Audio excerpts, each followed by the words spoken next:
when it was good Saturday morning TV. And we used to be watching programmes or films, and my memory being him going, Scott built that. That's a Scottish actor.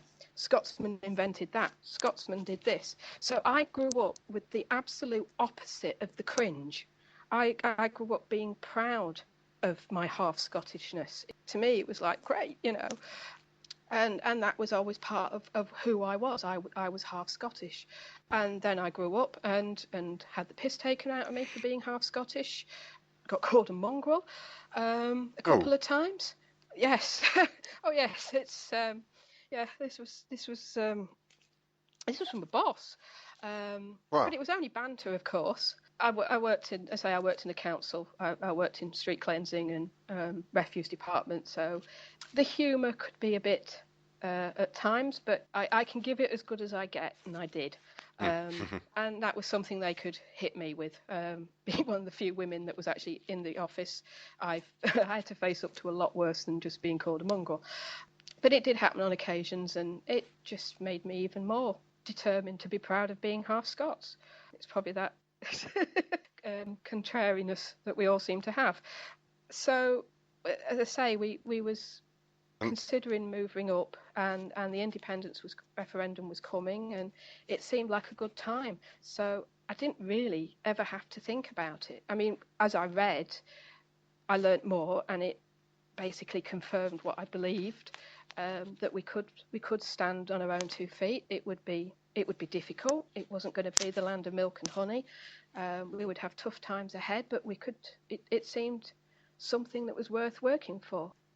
To me, Scotland could have been an example of what life could be like if you didn't follow the austerity policies that we have in the UK at the moment.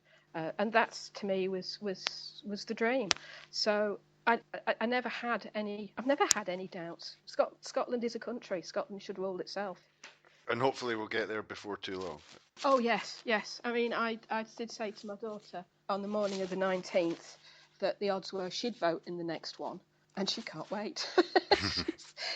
she's even. Well, probably I'm probably not only am I a flag waving nationalist, I probably brainwashed her. As according to what the unions would say, but she can't wait. She's looking forward to joining the SNP when she hits 14. She goes to events. She goes on marches. She's all for it, and she wants an independent Scotland. Excellent. And I think it's great.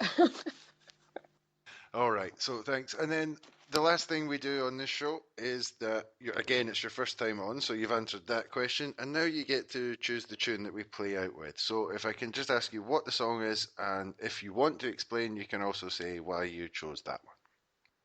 This is the most difficult question of all. I've spent, I don't know how long, trying to pick. I had it narrowed down to 3, and then this morning I've gone for something completely different.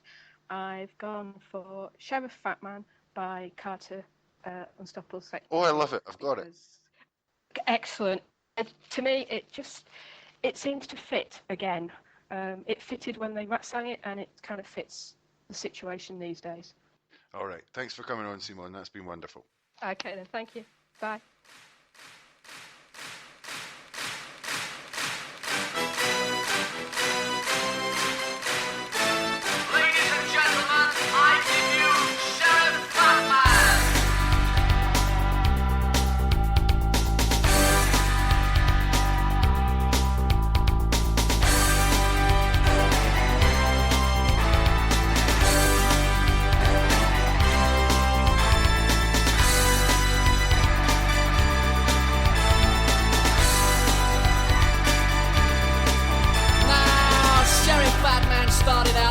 A granny farmer. He was infamous for 15 minutes and he appeared on Panorama. Then he somehow got himself on board the Starship Enterprise allowance scheme with a Prince of Wales award for pushing Valium and amphetamines.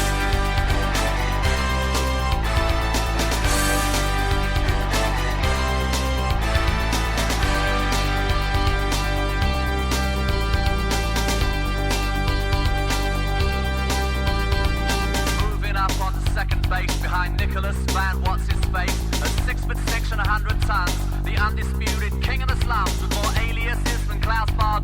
the master butcher of Leon Seed, just about to take the stage, the one and only, hold the front page. Fat man's got something to sell, to the capital's homeless, at the Crossroads Motel, for the no fixed bonus, where you can live life in style, you can sleep in a closet, and if you flash him a smile, he'll take your teeth as deposit.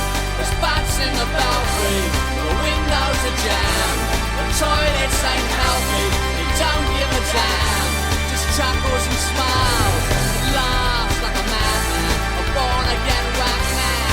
Here comes shouting fat man with his Valium, amphetamines, sick notes and his phony prescriptions. And just when you thought it was safe to go back to the kitchen, dead eggs and cracked heads, bunk beds and breakfast. Wake up, you sleepyhead Shakespeare. Check this.